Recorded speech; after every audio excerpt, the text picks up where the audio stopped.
الحمد للہ رب العالمین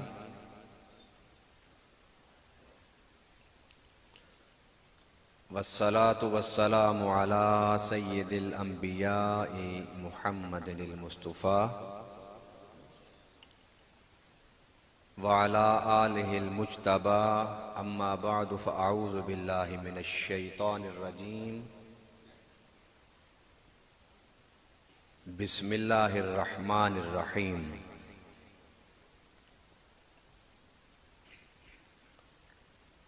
انا اعطیناک الکوثر صدق اللہ العظیم قال رسول اللہ صلی اللہ علیہ وسلم الفاطمۃ بضعۃ منی قال اللہ تعالی فی القرآن المجید والفرقان الحمید فَإِنَّهُ نَزَّلَهُ عَلَى قَلْبِكَ صدق اللہ وصدق رسولہ النبی الکریم قال اللہ تعالی فی شان حبیبہ مخبرا وآمرا ان اللہ وملائکتہ یصلون علی النبی یا ایھا الذین آمنوا صلوا علیہ وسلموا تسلیما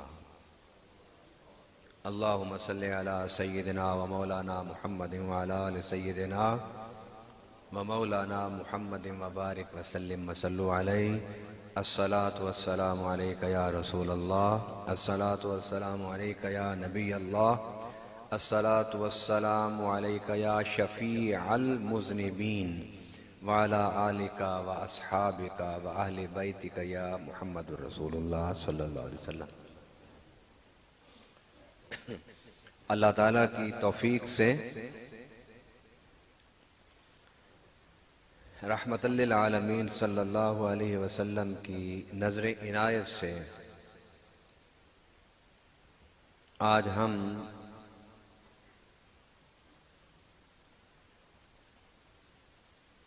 احترام صحابہ اور محبت اہل بیت کے موضوع پر قرآن و سنت کی روشنی میں سننے کے لیے یہاں جمع ہوئے ہیں۔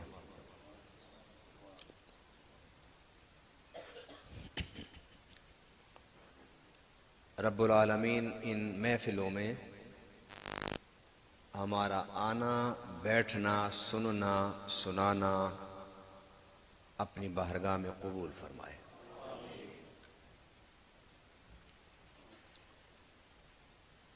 آج کے اس کانفرنس کا عنوان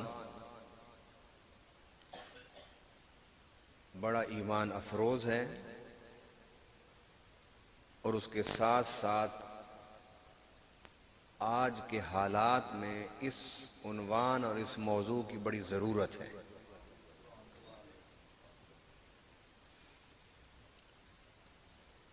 اس موضوع پر آگے بڑھنے سے پہلے قرآن پاک کی جو آیت میں نے تلاوت کی ہے اس کا سادہ ترجمہ۔ رب العالمین نے فرمایا انا اعطیناک الکوثر۔ پیارے نبی صلی اللہ علیہ وسلم، اللہ نے آپ کو کوثر عطا فرما دی۔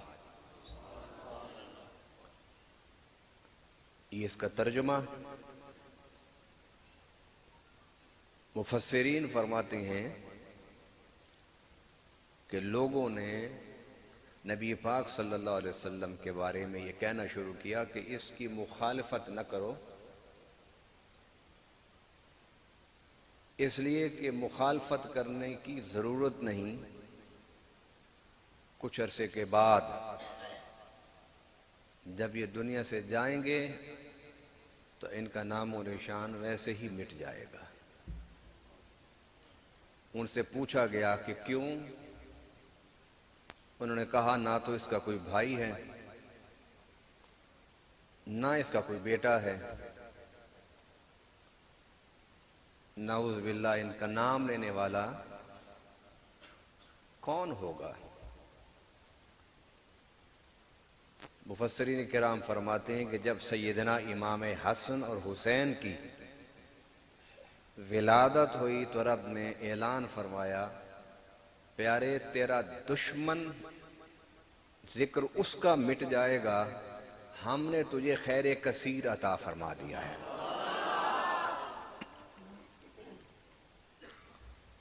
کیونکہ اس آیت کے آخر میں ہے کہ اِنَّ شَانِئَکَ، بلند آواز سے اِنَّ شَانِئَکَ،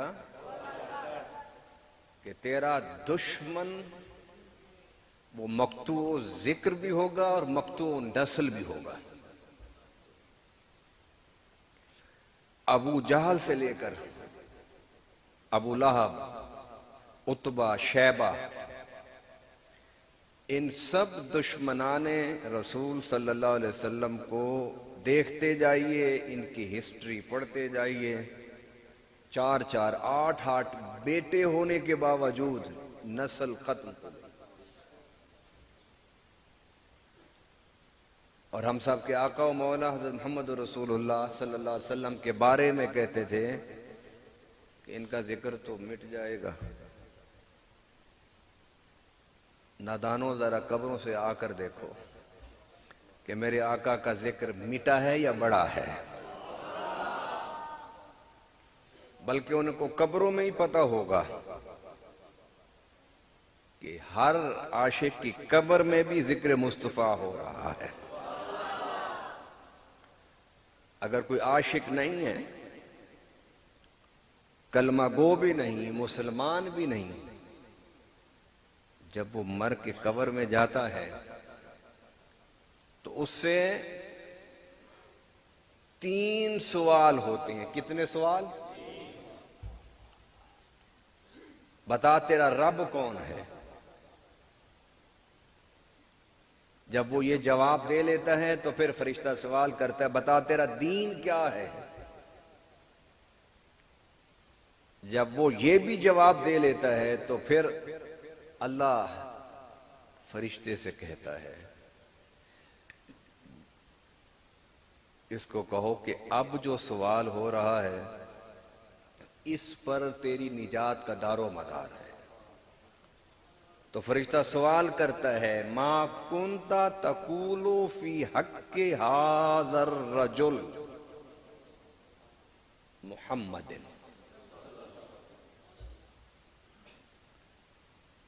اب آپ دیکھیے،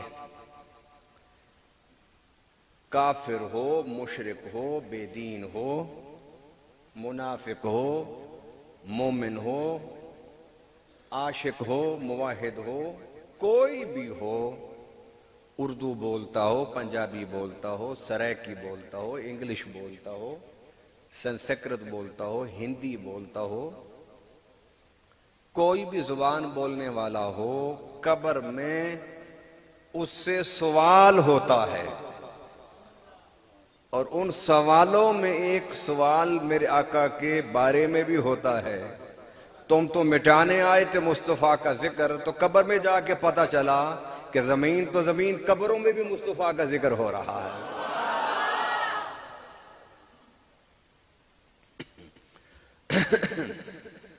تو فرمایا اِنَّ شَانِئَکَ هُوَ الْأَبْتَرُ، پیارے تیرا دشمن اور تیری آل کا دشمن، ذکر تو اس کا ختم ہونا ہے۔ میں یہاں ضمناً ایک بات کرتا جاؤں، کیونکہ میں گزشتہ 16 سال سے میڈیا پر بیٹھ کے لوگوں کو اللہ کے رسول کی دین اور تبلیغ اور ہدایت کی بات کرتا ہوں۔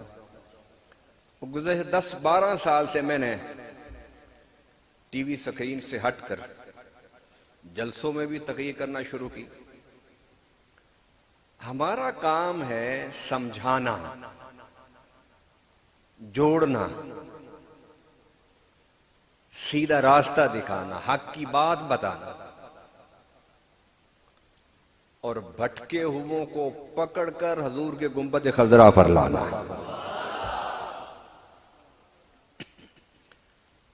یزید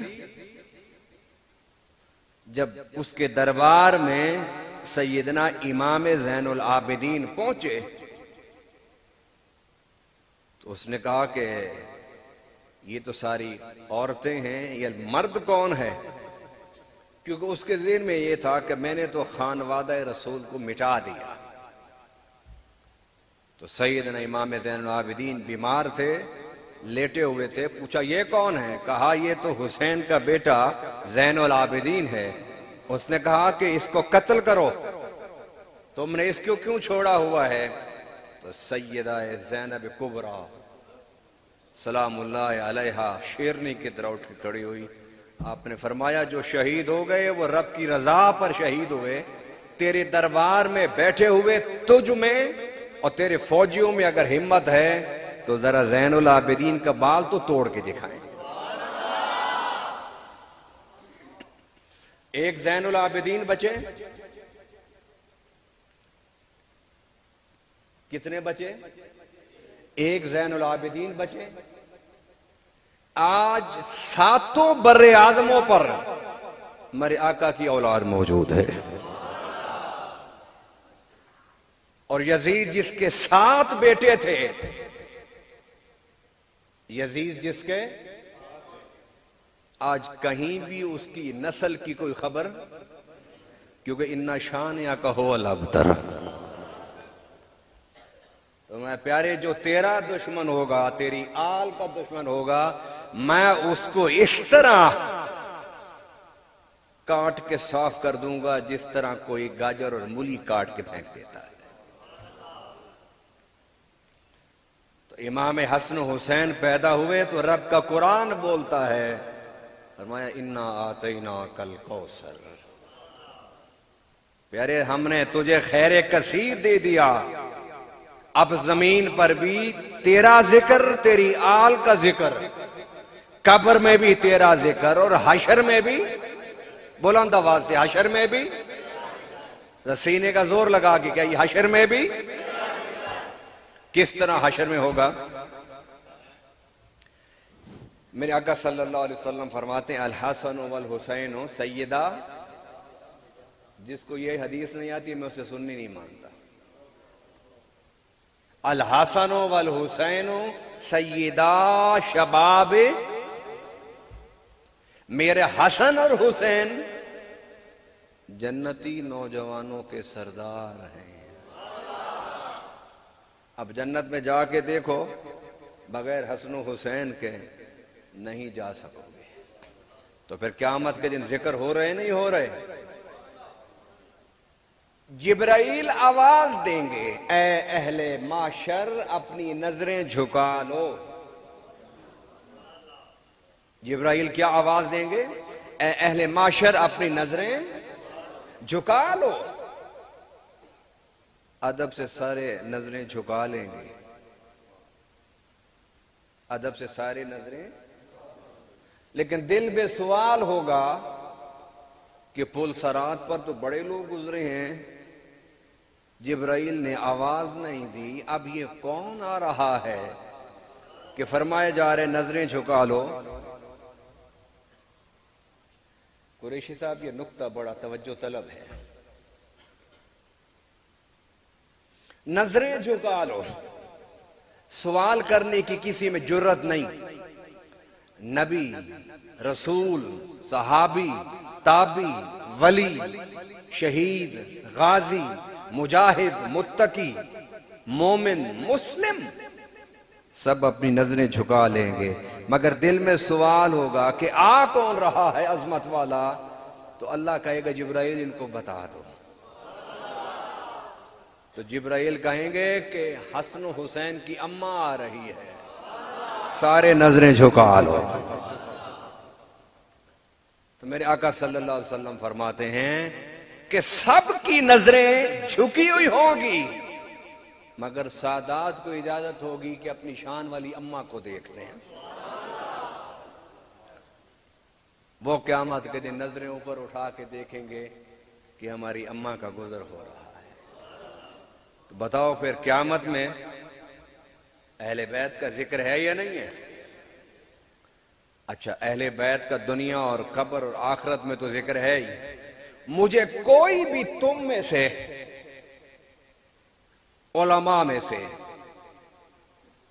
فضلاء میں سے، اولیاء میں سے، غازیان اسلام میں سے، شہدائے دین متین میں سے، تابعین میں سے، صحابہ میں سے کوئی تو کھڑا ہو کے یہ اعلان کر کے ذرا مجھے دکھا دے کہ وہ یہ کہے کہ میں نماز تو پڑھوں گا لیکن مصطفیٰ اور اس کی آل پر درود نہیں پڑھوں گا، اور یہ بتا دے کہ پھر اس کی نماز بھی قبول ہوتی ہے یا نہیں ہوتی۔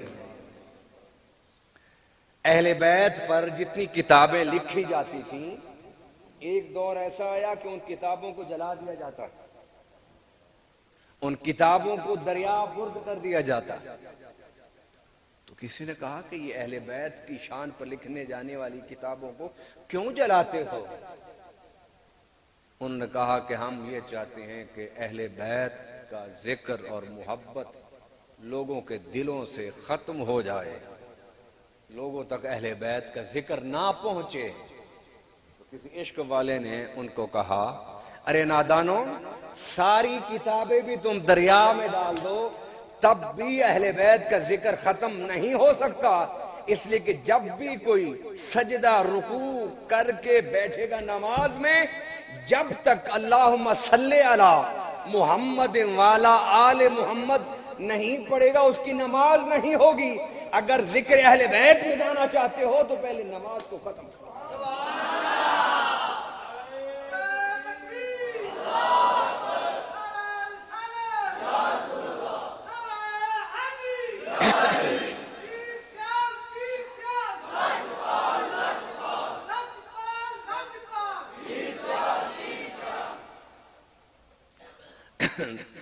بہت تھوڑے وقت میں نے تقریر کرنی ہے، اس لیے کہ مجھ سے پہلے میرے بیٹے نے تقریر کی ہے، تو اس کا اور میرا ٹائم ملا کے گھنٹہ سوا گھنٹہ کافی ہے۔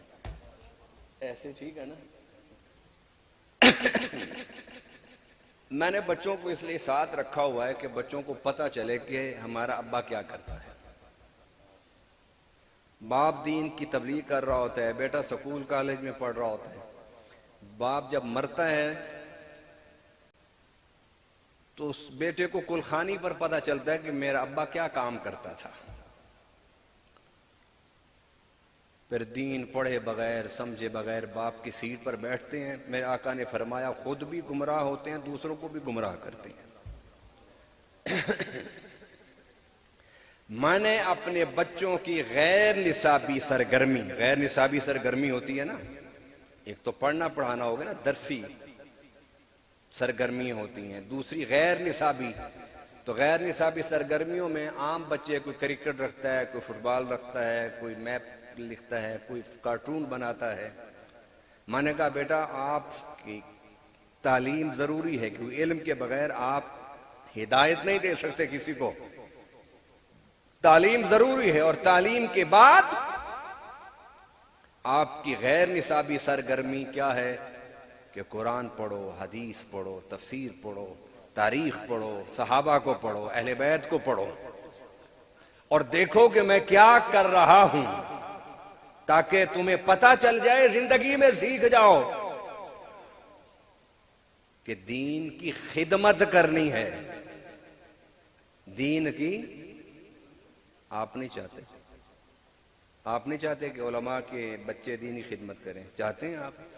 تو بولیے نا، آپ نے دین کی، دین کے نام پر دکانداری نہیں چمکانی۔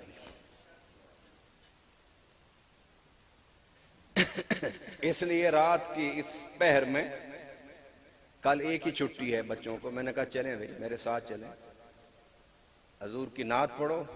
میں نے کہا تم تقریر کرو تاکہ تم مجھے دیکھو اور میں تمہیں دیکھوں، تم مجھے دیکھو کہ میں کیا کر رہا ہوں، اور میں تمہیں دیکھوں کہ میں نے تمہیں کتنا سکھایا اور کتنا لائق کیا۔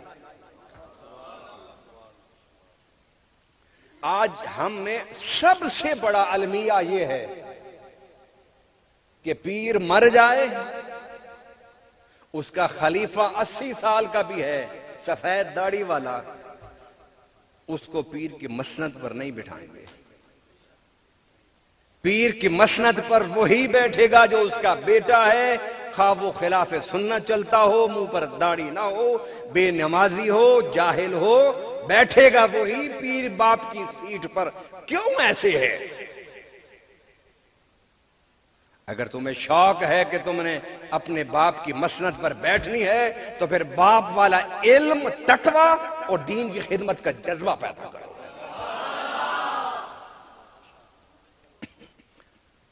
میں یہ نہیں سمجھتا کہ جو اپنی گدیوں پر اپنے جاہل بچوں کو بٹھا کے گئے ان کے ساتھ قبر میں کیا ہو رہا ہوگا، مگر میں یہ چاہتا ہوں کہ رب مجھ سے نہ پوچھے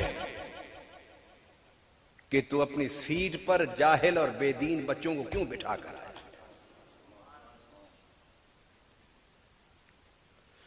اللہ اکبر۔ فرمایا نظریں جھکا لو کہ میرے نبی کی بیٹی کا گزر ہو رہا ہے۔ اب میں یہاں پر ایک آپ کو مزے کی حدیث سنا دوں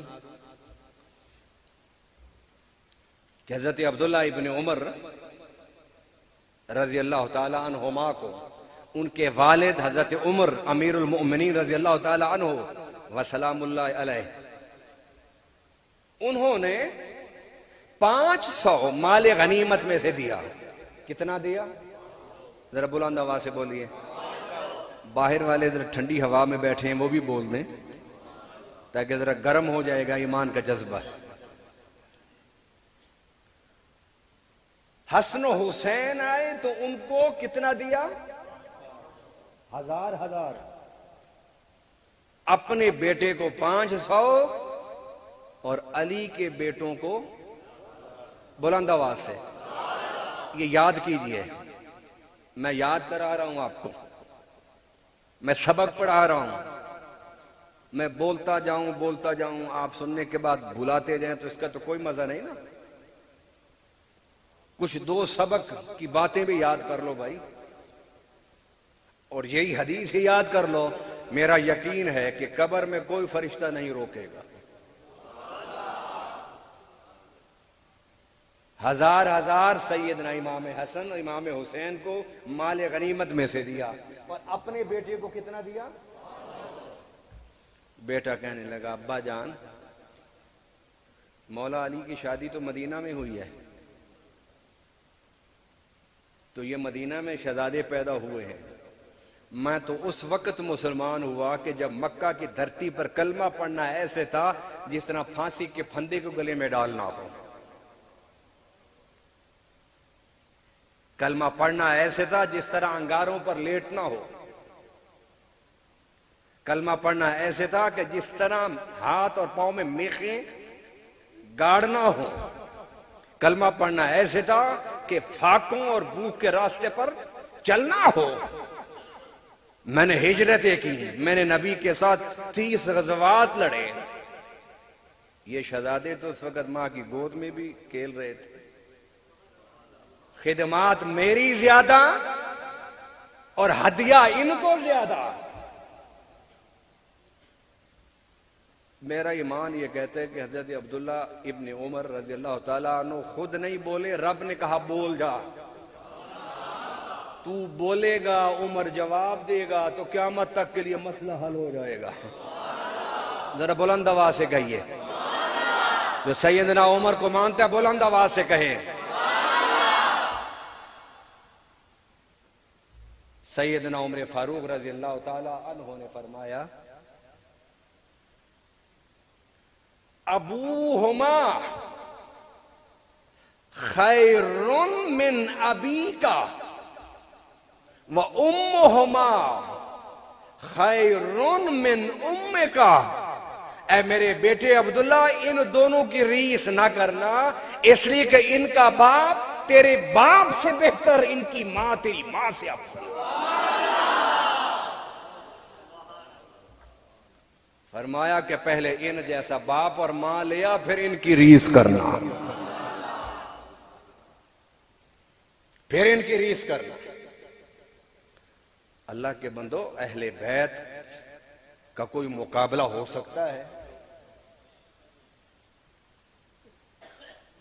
مگر یاد رکھو، میں ایک جملہ بولا کرتا ہوں، یاد رکھیے میرے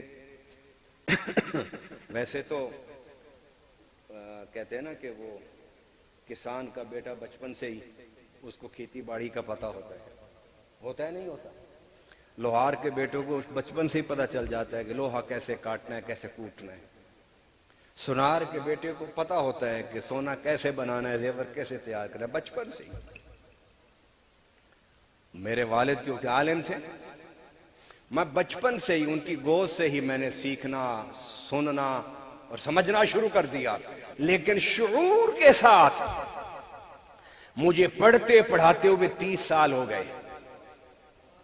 شعور کے ساتھ میں اپنے 30 سالہ شعور کے ساتھ دین کے مطالعے کا نچوڑ ایک جملے میں آپ کو دینا چاہتا ہوں، اور اس کے بدلے میں نذرانہ لینا چاہتا ہوں۔ اور وہ نذرانہ کیا ہوگا کہ آپ دل کھول کے ایک دفعہ سبحان اللہ کہہ دیں گے۔ وہ نچوڑ کیا ہے؟ ہم اہل سنت کو اہل بیت سے محبت کرنا سکھایا ہی صحابہ نے ہے۔ ہمیں اہل بیت سے محبت کرنا کس نے سکھایا؟ ارے جو معلم ہوں احترام محبت اہل بیت کا، تم انہیں کہتے ہو کہ وہ دشمن اہل بیت تھے۔ اللہ کی قسم میں ایک بات اس لیے نہیں کر رہا کہ میں اہل سنت ہوں، لیکن میں سچی بات رب کی قسم اٹھا کے آپ کو کہہ رہا ہوں، ہمارے مسلک میں کسی کی اہانت گستاخی تو دور کی بات ہے۔ ہم تو وہ لوگ ہیں کہ حضور کے در پر پھرنے والے اگر کتا بھی نظر آ جائے تو اس کی بھی مٹی کے لگنے والی خاک کو چوم لیتے ہیں۔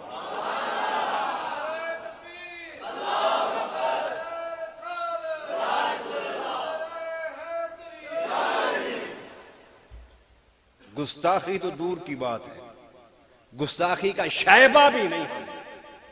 ارے شائبہ تو دور کی بات ہے، ہم تو حضور کی در اقدس کی گلیوں میں پھرنے والے کتوں کی خاک کو بھی اپنی آنکھ کا، بلند آواز سے، اپنی آنکھ کا۔ میں آپ کو حضور شیخ الاسلام خواجہ قمر الدین سیالوی کا ایک فرمان سناؤں آپ کو؟ جو سننا چاہتا ہے وہ دونوں ہاتھ کھڑے کر کے سبحان اللہ کہے۔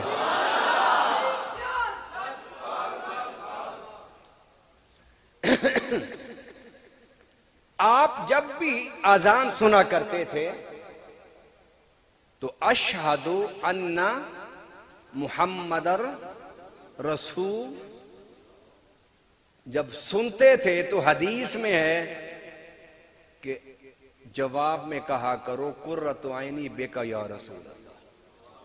کیا کہو جواب میں؟ حضور آپ کے نام نامی، آپ کے ذات کے تصدق سے میری آنکھوں کی ٹھنڈک ہے۔ مگر حضور شیخ الاسلام رحمت اللہ علیہ اس جملے میں تھوڑا سا اضافہ فرماتے تھے۔ کیا فرماتے تھے؟ قرۃ عینی بک یا رسول اللہ، حضور آپ کی وجہ سے تو میری آنکھوں کی ٹھنڈک ہے۔ یہ نہیں فرماتے تھے، آپ فرماتے تھے قرۃ عینی بقدم اقلابک یا رسول اللہ، حضور آپ کی گلی میں پھرنے والے کتوں کے قدموں میں میری آنکھوں کی ٹھنڈک ہے۔ کسی نے کہا حضور حدیث یہ ہے اور آپ نے تھوڑا سا لفظ اضافہ کر کے یوں فرماتے ہیں، یہ کیوں؟ آپ نے فرمایا تہاڈا مقام ہوئے گا کہ تسی او کہندے رہو، میرا مقام تو یہ کہ میں یہ آکھاں کہ حضور تہاڈے کتیاں دی پیراں دی خاک میری اکھاں دی ٹھنڈک ہے۔ فرمانے لگے میں اس درجے کا نہیں ہوں، ابھی میں تو اس درجے پر بھی نہیں اپنے آپ کو سمجھتا کہ حضور کے در کے کتوں کی خاک بھی اپنی آنکھوں کی ٹھنڈک کہوں، مگر کہوں اس کے علاوہ تو کیا کہوں؟ تم کہتے رہو کہ قرۃ عینی بک یا رسول اللہ، لیکن قمر الدین مرتے دم تک کہتا رہے گا حضور آپ کے کتوں کی مٹی میری آنکھوں کی ٹھنڈک۔ نعرہ تکبیر، نعرہ رسالت، نعرہ تحقیق، نعرہ حیدری، لجپال لجپال۔ پیر سیال پیر سیال علماء حق اہل سنت. یہ شیخ الاسلام کا جو لفظ ہے نا یہ سجتا ہے حضور قمر الدین سیالوی پر. بعد میں جتنے اپنے آپ کو شیخ الاسلام کہتے رہیں مگر یہ لفظ ان پر سجتا نہیں ہے. یہ لفظ ان پر سجتا ہے. موضوع میرا ادھر ادھر جا رہا ہے، میری گھڑی پر بھی نظر ہے، اور میں جو سوچ کے آیا ہوں کہ کچھ ضروری باتیں آپ کو سمجھا کے جاؤں گا. تو سیدنا عمر فاروق رضی اللہ تعالی عنہ نے فرمایا کہ اے عبداللہ ان کی ریس نہ کرنا، ان کا ابا تیرے ابے سے، ان کی اماں تیرے اماں سے بہتر ہے. بتاؤ کس نے ادب سکھایا محبت اہل بیت کی؟ بلند آواز سے کہیے. سیدنا عمر فاروق نے. ٹھیک ہے، تو خدا کی قسم مجھے تو اہل بیت کا در ہی نظر نہیں آتا تھا، مجھے تو عمر فاروق پکڑ کے چھوڑ گئے. ایک اور حدیث سناؤں آپ کو، آپ نے پہلے سنی نہیں ہوگی، پہلے نہیں سنی ہوگی، اور آپ نے بعد میں سچے سچے بتانا ہے کہ کس نے یہ حدیث پہلی سنی تھی. میں صرف 2 سال سے اس حدیث کو بیان کر رہا ہوں، بڑی مشکل سے تلاش کی میں نے یہ حدیث. سیدنا امام حسین رضی اللہ تعالیٰ عنہ وعلیہ السلام. یار اس پر بھی لڑائی ہو رہی ہے کہ علیہ السلام کہنا ہے یا رضی اللہ کہنا ہے. یار لڑنا چھوڑ دو. جن کا تم ذکر کر رہے ہو نا یہ لڑنے والے نہیں تھے، یہ پیار کرنے والے تھے. یہ لڑنا کہاں سے سیکھا ہے ہم نے؟ رضی اللہ عنہ. سنیے یہ بھی میں مسئلہ حل کرتا جاؤں. اللہ راضی ہو گیا. کیا ہو گیا؟ بلند آواز سے کہیے، بلند آواز سے. جو رضی اللہ ہوتا ہے نا وہی علیہ السلام ہوتا ہے. نہیں سمجھ آئی؟ جس سے رب راضی ہوتا ہے اسی پر تو سلامتیاں اترتی ہیں. علیہ السلام کا مطلب کیا ہے؟ اللہ کی طرف سے کیا ہو. تو جس سے رب ناراض ہوگا اس پر سلامتی اترے گی. یہ تو جھگڑنے والی بات ہی نہیں ہے، تو سمجھنے والی بات تھی. شاید سمجھایا نہیں کسی کو، ورنہ آپ تو بہت سمجھدار ہیں. ارے راضی اللہ ہو عنہ، اللہ راضی ہو گیا. جس سے رب راضی اسی پر تو سلام ہوتے ہیں، اور جس سے رب ناراض ہو اس پر سلام ہوتا ہے.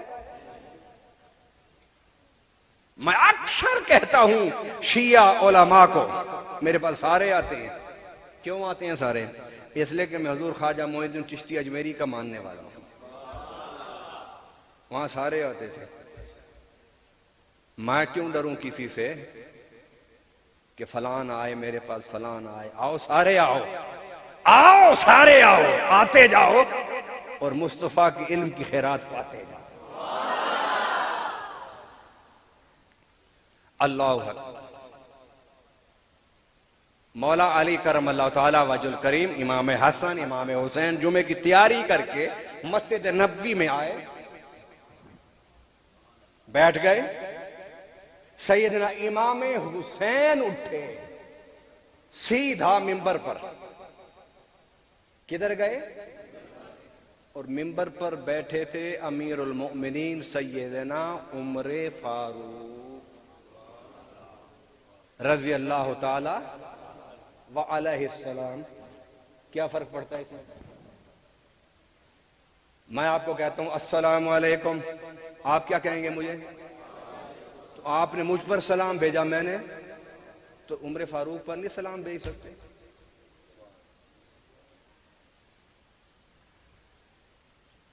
سیدھا سیدنا امام حسین آئے، منبر پر عمر فاروق بیٹھے تھے، ایسے پکڑا، قمیص کو پکڑا، کہنے کے عمر کھڑے ہو جاؤ.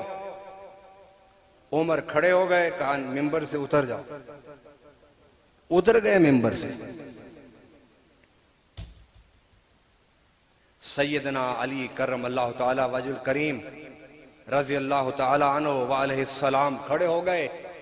اور کہنے لگے عمر اللہ کی قسم میں نے اس کو کچھ نہیں کہا.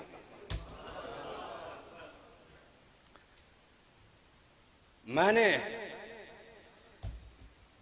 مولا علی اصل میں بتانا چاہتے تھے ان لوگوں کو جو کہتے ہیں کہ ابو بکر و عمر نے خلافت پر قبضہ کر لیا. تو انہوں نے کہا نہیں میں نے نہیں سکھایا. اگر میں نے کچھ کرنا ہوتا تو میرا نام حیدر کرار ہے. میں خود بات تم سے کر سکتا تھا, بچوں سے کیوں کرواتا میں.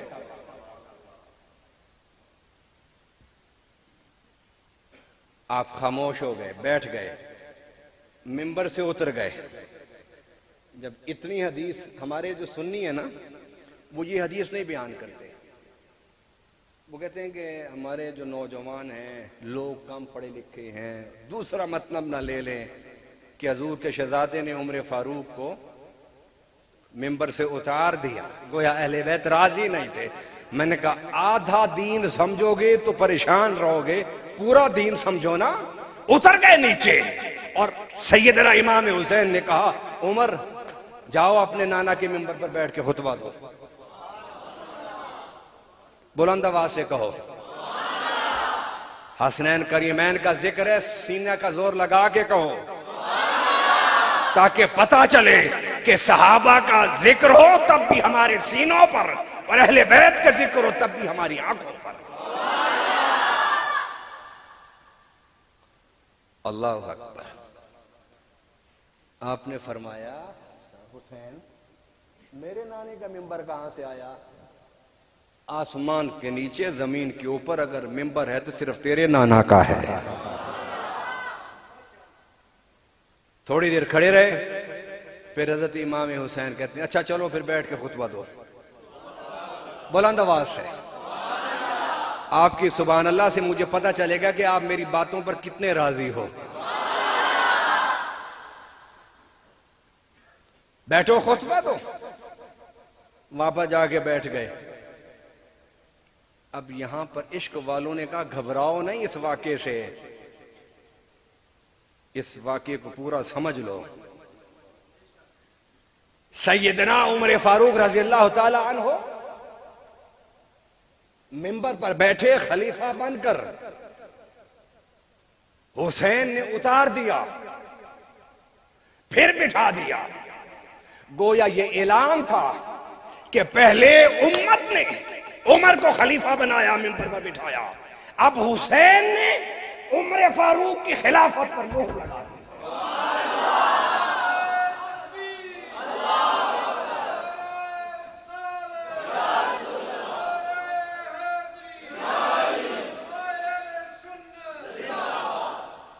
اب عمر کی خلافت پر مہر لگا دی. نعرہ رسالت, نعرہ تحقیق, نعرہ حیدری. عمر فاروق کی خلافت پر مہر لگا دی کس نے؟ امام حسین نے. مولا علی سامنے بیٹھے ہیں. اس کو تھوڑا سا اس طرح لے لو نا, اور خدا کی قسم میں آپ کو یہ بات سمجھا کے جانا چاہتا ہوں. قرآن میں بھی ہے یُضِلُّ بِهِ كَثِيرًا وَيَهْدِي بِهِ. اس علاقے میں مجھے تقریر کرنے کا تھوڑا سا مزہ اس لیے آتا ہے کہ جس اجتماع میں بھی میں آدھی آیت پڑھتا ہوں تو سامعین اس آیت کو مکمل کرتے ہیں. یہ بھی حضور شیخ الاسلام کا فیض ہے. فرمائے اس قرآن سے بہت سارے لوگ گمراہ ہوں گے, اور اسی قرآن کو پڑھ کر بہت سارے لوگ فیض یاب ہوں گے, ہدایت پائیں گے. اب اس واقعے کو کیوں چھپاتے ہو؟ ڈنکے کی چوٹ پر بیان کرو, مگر ساتھ یہ بھی بتاؤ پہلے امت نے بٹھایا تھا پھر اہل بیت نے بٹھا دیا. ارے عمر تو اتر گئے تھے نا. اگر کہتے ابا علی آ جاؤ منبر پر بیٹھو, خالی میں نے کرا دیا ہے. یہ نہیں کہا, اتار کر دوبارہ بٹھا کے قیامت تک اعلان کر دیا خبردار اہل بیت کی محبت کرنے والا وہ حلالی ہو نہیں سکتا جو عمر کی خلافت پر اعتراض کرے.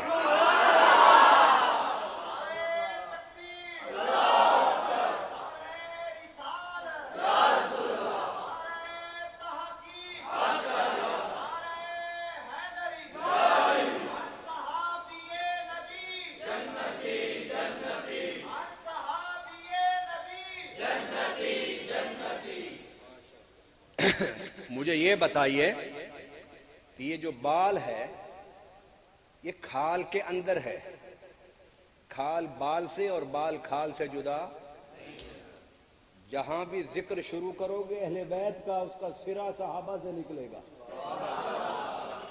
اور جدھر سے بھی صحابہ کا ذکر شروع کرو گے سرا اہل بیت تک جائے گا۔ اور یہ تو ہم نے دکانداریاں بنائی ہوئی ہے نا، کوئی صحابہ کا ٹھیکیدار بن گیا، کوئی اہل بیت کا۔ ہمیں شیخ الاسلام خواجہ قمر الدین سیالوی نے بتایا ہے یہ ہیں ٹھیکیدار اور ہم ہیں دین کی خدمت گار۔ یہ ٹھیکیداری اور ہوتی ہے اور خدمت گزاری، ہم خدمت گار ہیں۔ کسی بھی، میں اس کو سننے نہیں مانتا کہ جس کی زبان پر اہل بیت کی توہین کا ایک لفظ آ جائے، آپ مانیں گے اس کو؟ ہاتھ اٹھا کے کہ مانیں گے اس کو؟ اور جو صحابہ کے خلاف ایک جملہ بولے ہم اسے بھی اہل سنت؟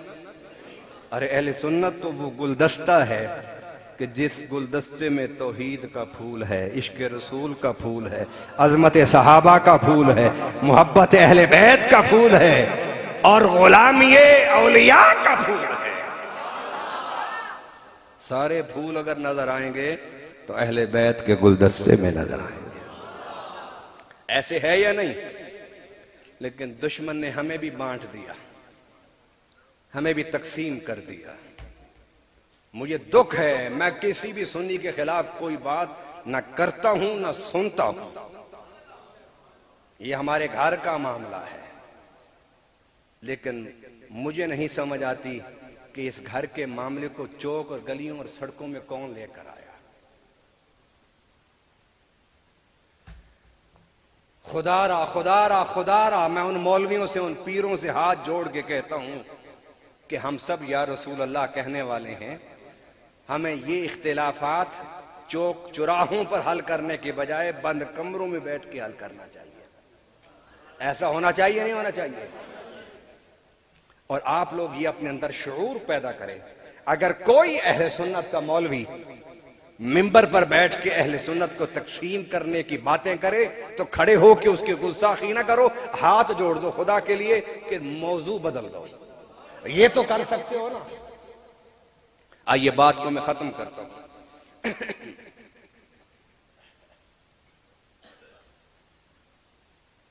میں صرف یہ جو آخری بات کر رہا ہوں،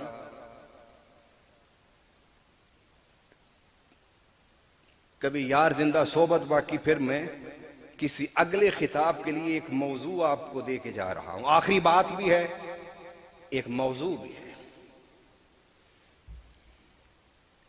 حضرت مولا علی کرم اللہ تعالی وجہ الکریم جب پہلی دفعہ رشتہ مانگنے گئے تو کس نے بھیجا تھا؟ نہیں پتا آپ کو؟ حضرت ابو بکر، عثمان و علی نے۔ مولا علی نے کہا مجھ میں جرت نہیں ہے کہ میں حضور سے کہوں میں جاؤ تم مانگو تو صحیح، بلکہ یہ تو دربار ایسا ہے کہ اسے بن مانگے ہی مل جائے۔ وہ تو دلوں کے بھید جانتے ہیں نا۔ مولا علی کرم اللہ تعالی وجہ الکریم گئے اور حضور بیٹھے تھے، سر جھکا کے بیٹھ گئے۔ حضور مسکرائے، فرمایا علی کس لیے آئے ہو؟ علی کس لیے آئے ہو؟ چپ علی۔ پھر پوچھا، چپ۔ کہ حضور آپ کی گود میں پلا ہوں، اپنے گھر میں ہی رکھ لو۔ آپ کی آغوش میں میں نے پرورش پائی ہے، میرا کون ہے آپ کے سوا؟ حضور نے فرمایا ٹھہر جاؤ۔ حضور نے آنکھیں بند کی، پھر آنکھیں کھول کے عرش کی طرف دیکھا، فرمایا جا علی تجھے مبارک ہو، عرش پر تیری منگنی کی خوشیاں ہو رہی ہیں۔ واپس آئے، علی کا چہرہ نکھرا ہوا تھا، چمک رہا تھا، دمک رہا تھا۔ ابو بکر نے سینے سے لگایا، عمر نے لگایا، عثمان نے لگایا۔ علی تیرا چہرہ بتاتا ہے کہ بات بن گئی ہے۔ تو پہلے مبارکباد دینے والے بھی وہ اور رشتہ مانگنے کے لیے بھیجنے والے بھی۔ اور دشمنان صحابہ کہاں بھاگ کے جاؤ گے؟ اللہ تمہارے دلوں کو صاف کر دے. دعائیں کیا کرو، ان سے نفرت نہ کیا کرو، نہ لڑا کرو، دعائیں کیا کرو. اللہ ان کے سینوں کو صحابہ کی محبت سے آباد کر دے. اس کے بعد فرمایا علی تمہارے پاس ہے کوئی شادی کا خرچہ خرچہ؟ کہ حضور میں تو آپ کے گھر رہتا ہوں، میرے پاس کیا ہوگا؟ فرمایا کچھ ہے. کہ حضور ایک زرہ ہے. فرمایا جاؤ عثمان کے پاس جاؤ.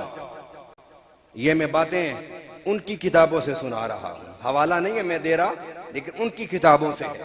میں مناظرہ نہیں کرتا، میں نصیحت کرتا ہوں. مناظرے میں ضد آ جاتی ہے، نصیحت میں اللہ کسی نہ کسی وقت دل کو نرم کر دیتا ہے. ان کی کتابوں میں ہے یہ ساری باتیں، ہماری کتابوں میں تو ہیں ہی.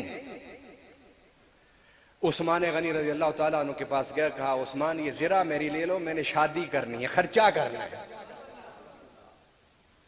تو عثمان غنی فرماتے ہیں کہ دل میں نے سوچا کہ یہ تو زرہ 5-10 درہم کی ہے، تو اس سے شادی کیسے ہوگی علی کی؟ شہر خرچہ کرنا، گھر بنانا، ضرورت کا سامان لانا، ولیمہ کرنا. تو سیدنا عثمان غنی نے 550 کی بھی ذرا نہیں تھی، 500 درہم علی کو دے دیے. کہا علی یہ لو 500 درہم میں تمہاری ذرا خریدتا ہوں. اور حضور نے بھی عثمان کی طرف بھیجا. فرمایا تھا کہ عثمان میری باتیں سمجھتا ہے. جب علی جانے لگے تو حضرت عثمان نے کہا کہ میں نے تیری زرہ خرید کے 500 تجھے دے دیے، اب یہ زرہ میں تجھے واپس تحفے میں دیتا ہوں،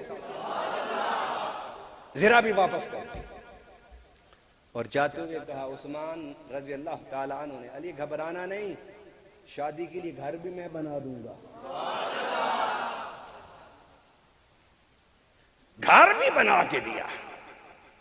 اور جب اب میں بڑے اختصار کے ساتھ، آپ نے اچھا کیا گھڑی میرے سامنے لگا، ورنہ میں نے رائے صاحب سے کہا تھا کہ مجھے 11:15 بجے بتا دینا ہے کہ 11:15 بج گئی ہے. اللہ اکبر. جب نکاح ہونے لگا تو میرے آقا نے فرمایا علی جاؤ ابو بکر عمر عثمان کو بلا کے لاؤ. یا رسول اللہ کیوں؟ آ جائیں گے، بلایا ہوا ہے شادی میں. فرمایا شادی کے لیے نہیں، گواہی کے لیے. تاریخ کی کتاب تو پڑھو یار. مولا علی کی شادی کے گواہ بھی ابو بکر و عمر عثمان ہیں. ایک دفعہ خاتون جنت مولا علی میں اختلاف ہو گیا، تو خاتون جنت اپنے بچوں کو لیا اور حضور کے گھر آ گئی. تو مولا علی پیچھے سے وہ بھی آ گئے، لیکن گھر نہ آئے. گھر سامنے مسجد نبوی کے تھا، تو مسجد نبوی میں آ کے بیٹھ گئے. ابھی نماز میں وقت تھا تو بیٹھے بیٹھے نیند آ گئی بچوں کی محبت میں. ضد نہ کیا کرو مردو، ضد نہ کیا کرو. اگر جڑیں مرد ہو تو پھر کسی طاقتور سے لڑا کرو، ان بیویوں سے عورتوں سے نہ لڑا کرو. جو تمہاری بیوی ہے وہ کسی کی بیٹی ہے، جو تمہاری بیوی ہے کسی کی بہن ہے. تمہاری بیوی کسی کا لخت جگر ہے. تمہارے گھروں میں بھی بیٹیاں ہوں گی، نہیں ہیں تو آنے والی ہوں گی. اگر اپنی بیٹیوں کی خیر چاہتے ہو تو دوسروں کی بیٹیوں کی خیر مناؤ.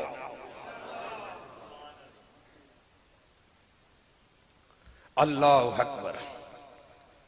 حضور صلی اللہ علیہ وسلم کو پتہ تو چل گیا کہ دونوں میاں بیوی میں کوئی تھوڑا سا اختلاف ہو گیا. اب اس پر بھی یہ کہانی کہتے ہیں اختلاف کیوں ہوا؟ کبھی وہ انسان نہیں تھے؟ بھائی صحابہ اور اہل بیت انسان نہیں تھے؟ بولیے نا. کوئی فرشتے تو نہیں تھے نا؟ انسانوں میں ہو جاتا ہے. نبی کی بیویوں کا قصہ قرآن میں نہیں ہے نا قصہ. لوط کی بیوی، حضرت نوح کی بیوی، خود نبی پاک صلی اللہ علیہ وسلم کی ازواج مطہرات کا واقعات قرآن میں موجود ہے. حضور باہر آئے تو دیکھا کہ علی سو رہے. آپ نے علی کے پاؤں کے اوپر ایسے پاؤں رکھا، علی کے پاؤں کے اوپر ایسے دبایا. فرمایا قوم یا ابا تراب، ابو تراب اٹھو کھڑے ہو جاؤ۔ علی کھڑے ہوئے، میرے آقا نے فرمایا تیری صلح میں کراتا ہوں، لیکن جا ابو بکر عمر عثمان کو بلا کے لا، ان کی موجودگی میں صلح کراؤں گا۔ جس طرح تم دونوں کے نکاح کے گواہ وہ تھے، تمہاری صلح کے گواہ بھی میں انہیں بناؤں گا۔ دونوں کی کتابوں میں ہے، نہ ہم بیان کرتے ہیں نہ وہ۔ ہم تو اس لیے نہیں بیان کرتے، تو ہم تو پڑھتے ہی نہیں نا کتابیں، کچھ پڑھیں تو پتہ چلے۔ آگے چلیے، مولا علی کرم اللہ تعالی وجہ الکریم کے 27 اولاد تھی۔ کتنی اولاد تھی؟ 27 بچوں میں ایک بچے کا نام ابو بکر، دوسرے کا نام عمر، تیسرے کا نام عثمان۔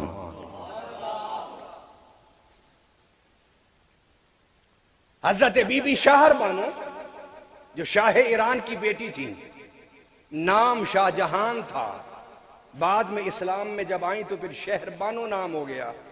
ان کے شک میں اطہر سے امام زین العابدین پیدا ہوئے۔ جب شہر بانو آئی تو دنیا امڑ آئی کہ یہ شہزادی کون ہے۔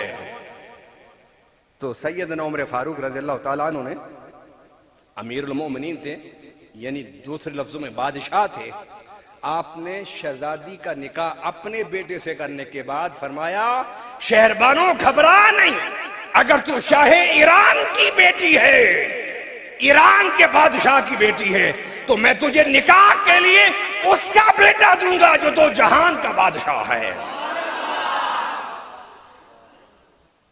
تو شہر بانو کی شادی مولا علی کے بیٹے امام حسین سے ہوئی۔ ان کے عقیدے کے مطابق میں بات کر رہا ہوں، آئیے ان کے عقیدے کے مطابق بات سمجھاؤں۔ ان کے ہاں 12 امام ہیں۔ کتنے امام ہیں؟ ان میں پہلے امام،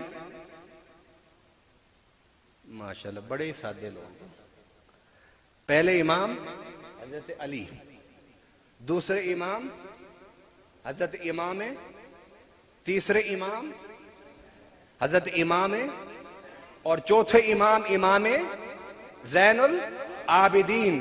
یہ چوتھے امام زین العابدین شہر بانو سے پیدا ہوئے، اور یہ شہر بانو تحفہ تھا اہل بیت کی طرف میرے عمر فاروق کا۔ یہ 4 امام، تو 4 کے بعد باقی کتنے امام بنے؟ 10 امام، اور امام زین العابدین کو ملا لیں تو کل امام کتنے بن گئے؟ 11 امام۔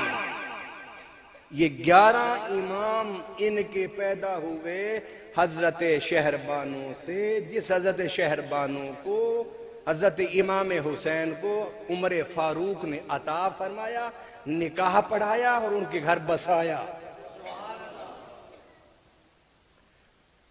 یہ تمہارے 11 امام جو ہم بھی انہیں امام مانتے ہیں، ارے یہ تحفہ فاروقی ہے۔ بات ایک بھی غلط نہیں کروں گا اور کسی پر تان بھی نہیں کروں گا، یہ حقیقت ہے، یہ ہماری کتابوں میں بھی ہے، ان کی کتابوں میں بھی۔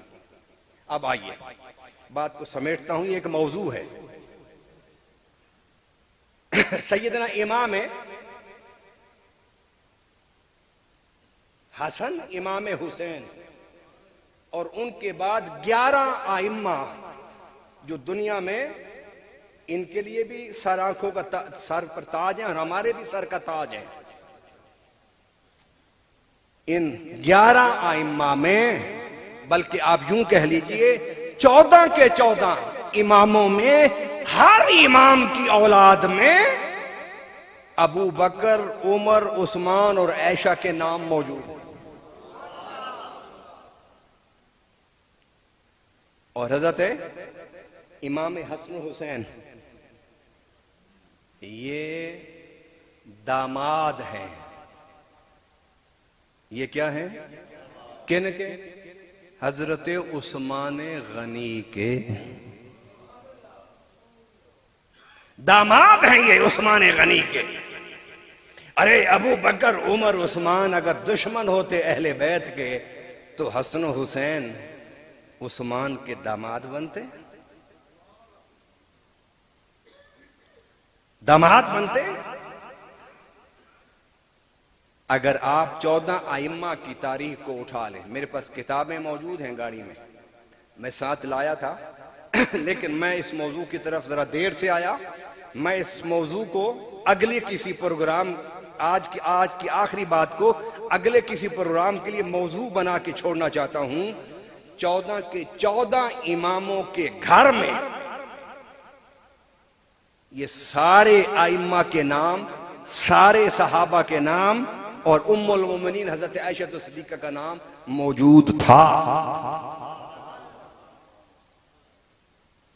بس آخری بات، آپ میں سے جتنے لوگ بیٹھے ہیں تھوڑے یا زیادہ، مجھے یہ بتائیے آپ میں سے کسی کے بچے، بھتیجے، بھانجے، پوتے، نواسے کا نام یزید ہو؟ ذرا ہاتھ کھڑا کریں۔ کیوں نہیں رکھا؟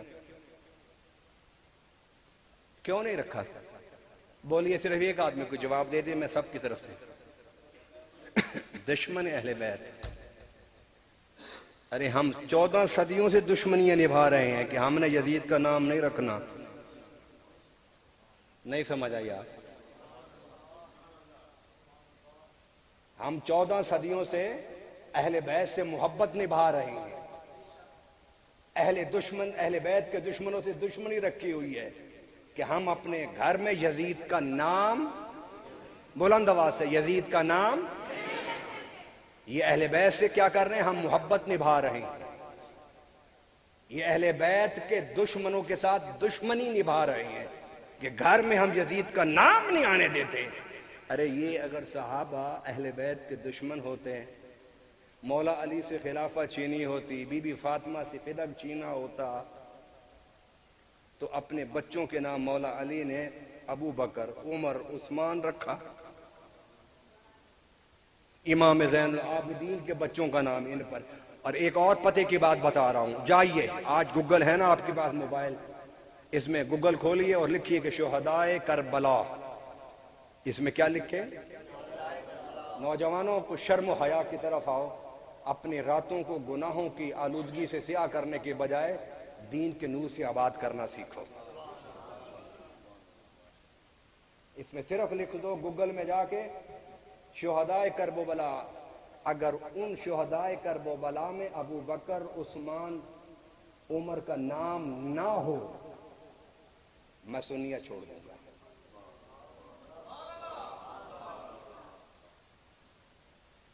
اگر شہدائے کربلا میں جو امام حسین پر قربان ہوئے، مولا علی اور امام حسن کے بچوں کے حوالے سے لکھا ہے کہ ان کے فلاں فلاں فلاں بیٹے کربلا میں امام حسین پر قربان ہو گئے۔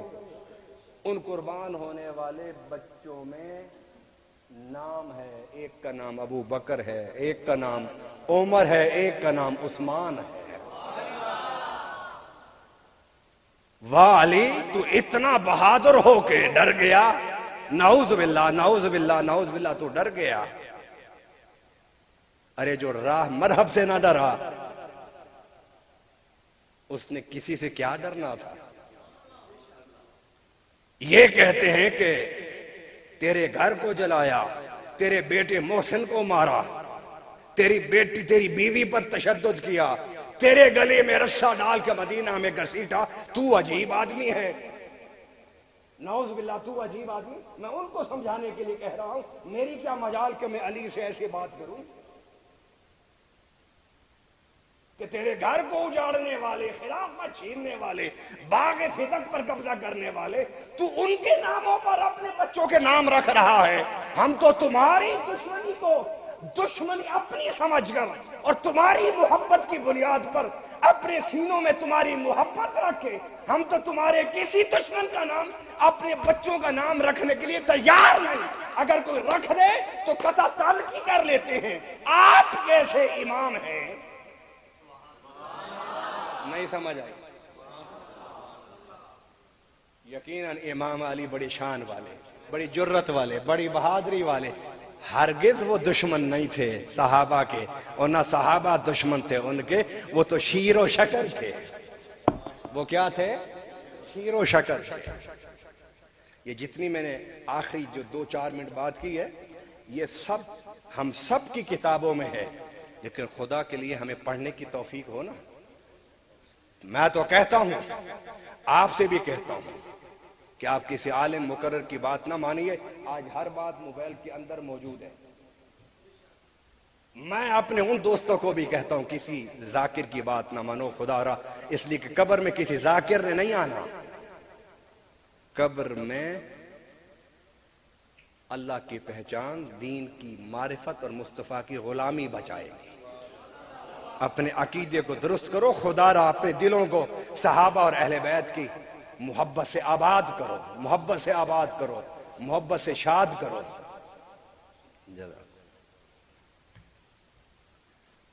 میری دعا ہے کہ رب العالمین ہم سب کو ان سے محبت عطا فرمائے جن سے میرے آقا پیار کرتے تھے۔ اور دیکھیے، میں ایک حدیث اور سنا دوں آپ کو، جو سننا چاہتے ہیں ہاتھ کھڑا کریں۔ امام زین العابدین کی بات سنا دیتا ہوں۔ آپ بیٹھے تھے حضور کے گنبد خضرا پر، تو بیٹھے ہوئے چند لوگ آئے، انہوں نے کہا کہ بتاؤ ابو بکر و عمر کا کیا رتبہ اور کیا مقام ہے؟ کیا سوال کیا؟ امام زین العابدین سے پوچھا کہ ابو بکر و عمر کا کیا رتبہ اور کیا؟ نہیں سمجھ آئی سوال کی؟ آپ کو سمجھ آئی ہے؟ کیا سوال کیا؟ مسجد نبوی میں بیٹھے ہوئے گنبد خضرا کی طرف اشارہ کر کے کہتے ہیں بتاؤ امام زین العابدین کہ ابو بکر و عمر کا کیا مقام ہے؟ سناؤں جواب آپ کو؟ اور میرا یقین ہے کہ آپ جھوم جائیں گے۔ آپ نے فرمایا ان کا جو اب مقام ہے وہی پہلے مقام تھا۔ نہیں سمجھ آئی؟ میں پھر وضاحت کرتا ہوں۔ انہوں نے اشارہ کیا، بتاؤ ابو بکر و عمر کہاں ہیں؟ کہا کہ روضہ کے اندر ہیں۔ کہا جس طرح یہ آج قریب ہیں ہمیشہ قریب ہیں۔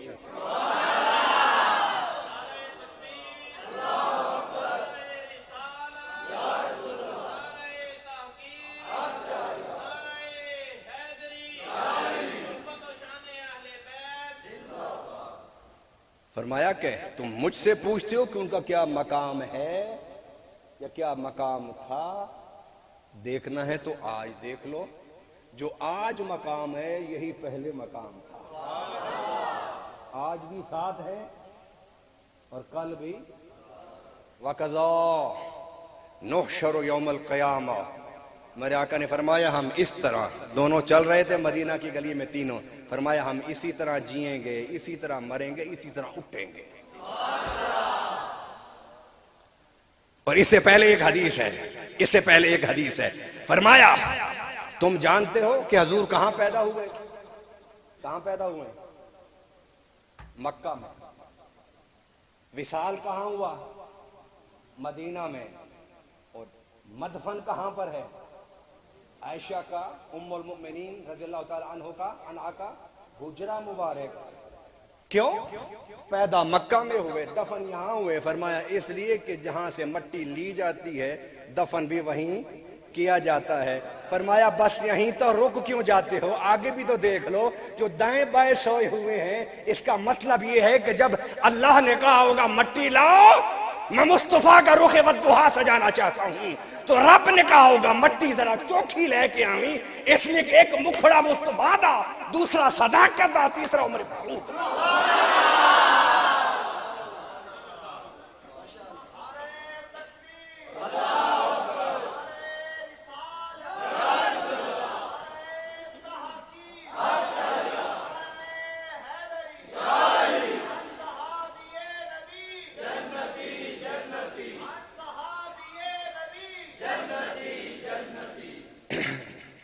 منہا خلقناکم وفیہا نعیدکم ومنہا نخرجکم تارۃ اخری۔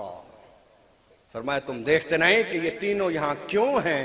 اس لیے کہ رب نے جب بنایا نا مٹی اٹھا کے تو ایک ہی مٹی سے تینوں کو بنایا، ایک ہی مٹی سے تینوں کو بنایا۔ اور یہ حضرت علی کا حوالہ میں بیان کر کے گھڑی کو دیکھتا ہوں دل کرتا ہے بات ختم کر دوں، آپ کے جذبوں کو دیکھتا ہوں دل کرتا ہے ایک اور سنا جاؤں۔ حضرت علی سے ہے کہ جب سیدنا ابو بکر کا وصال ہونے لگا فرمایا علی کو بلا کے لاؤ۔ نعوذ باللہ، دشمنوں کو کوئی بلاتا ہے؟ مرتے وقت کن کو بلاتا ہے؟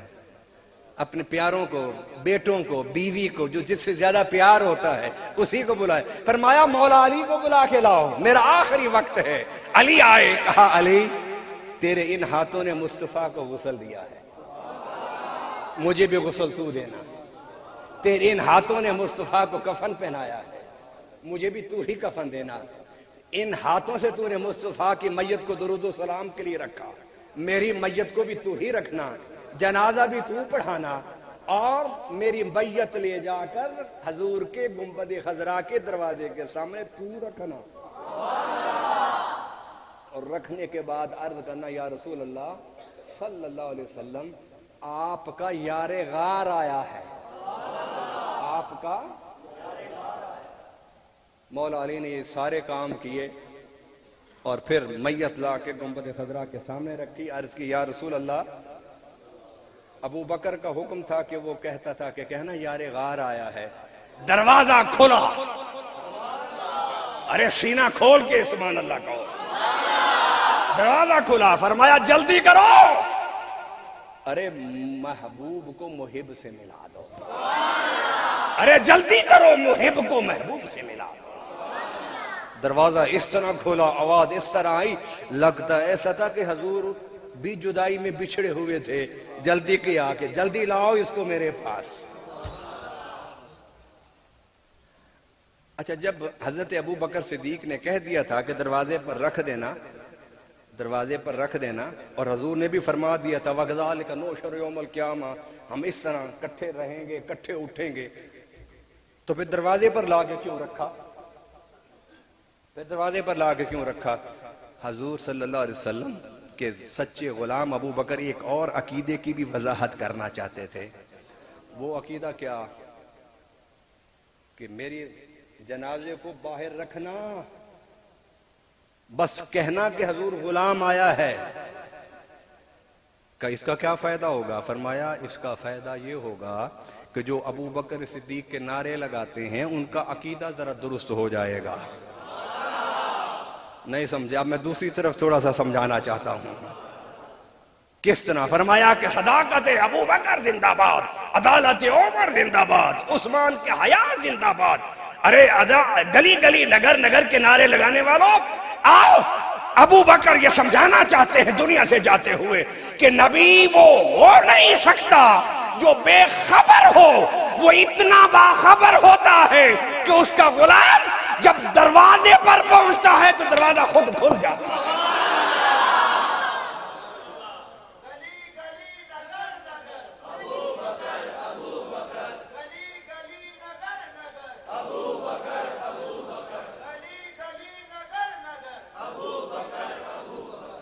فرمایا کہ ابو بکر یہ عقیدہ صاف کرنا چاہتے تھے کہ اگر مجھ سے پیار کرنا ہے تو یہ عقیدہ بنا لو کہ نبی قبر میں ہوں تو تب بھی سب کچھ جانتے ہیں۔ وہ کیسے سن لی آواز مولا علی کی؟ انہوں نے کہا کہ حضور آپ کا یار غار آیا ہے، تو سنا تو دروازہ کھولا نا، دروازہ تو پھر کھولا نا، اور پھر میرے آقا کا حکم تو دیکھیے کہ کنڈی کسی نے کھولی نہیں، کنڈی خود کھلی۔ کہا کہ تو کیسے کھل گئی؟ کہنے لگے جب آقا نے فرما دیا تو میں کسی کھولنے والے کا انتظار کیسے کرتی؟ میں نے کہا تاخیر نہ ہو جائے، بس ادھر مصطفیٰ کا حکم آیا، ادھر کنڈی کھولی، دروازہ کھل گیا۔ ارے صحابہ کو وہ ماننے والے ہوتے ہیں جو صحابہ کا عقیدہ رکھیں۔ صحابہ کا عقیدہ یہ ہے کہ نبی زمین پر ہو تو عرش تک جانتے ہیں، عرش پر ہوں تو زمین کو جانتے ہیں، زمین کے اوپر ہوں تب بھی سب کچھ جانتے ہیں، قبر کے اندر ہوں تب بھی جانتے ہیں کہ میرا یار غار آ گیا۔ اللہ اکبر۔ یہ تو اتنا پیارا ذکر ہے کہ ختم ہی نہیں ہوتا۔ اللہ ہم سب کو ان پیاروں کے ساتھ، حضور کے عاشقوں کے ساتھ، صحابہ کے ساتھ، تابعین کے ساتھ سچی محبت عطا فرما دے. وما لینا الا البلاغ المبین. اللہم صلی علی سیدنا مولانا محمد وعلی آل سیدنا مولانا محمد مبارک وسلم وصلو علیہ. اے باری تعالیٰ، اہلیان چک نے جو یہ خوبصورت پروگرام ترتیب دیا، اللہ ان کے گھروں میں برکت عطا فرما دے. فرحان کے دادا اور دادی کے لیے دعا کریں جن کی ایصال ثواب و مغفرت کے لیے محفل کی گئی. اللہ ان کی مغفرت فرما، اور ان کے ساتھ جتنے لوگوں نے اس پروگرام کا اہتمام کیا، اللہ ان سب کے جو دنیا سے جائے ہوئے ماں باپ، رشتہ دار، آئزہ قارئ، ان سب کی بخشش فرما دے.